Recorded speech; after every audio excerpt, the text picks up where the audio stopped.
ایک میاں بیوی کو شادی کے کئی سال بعد بھی کوئی اولاد نہیں ہوئی، اس لیے اپنی تنہائی کو دور کرنے اور وقت گزارے کے لیے دونوں نے ایک کتا پالا۔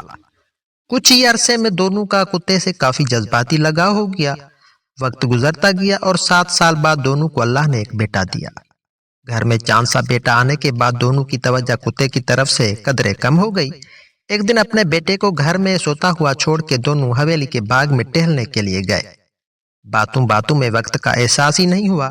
جب گھر کی طرف لوٹے تو کتا گھر کی دہلیز پر کھڑا تھا اور منہ اور چہرہ خون آلودہ تھا۔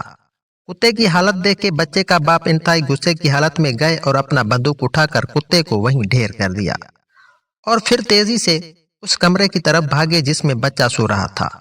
وہاں دیکھا تو ایک بہت بڑا سانپ سر کٹا ہوا پڑا تھا جو اسی کتے نے بچے کی حفاظت کرتے ہوئے مارا تھا۔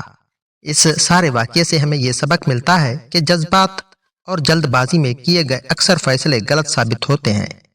ہمیشہ ٹھنڈے دماغ اور سوچ سمجھ سے حتمی فیصلے کریں۔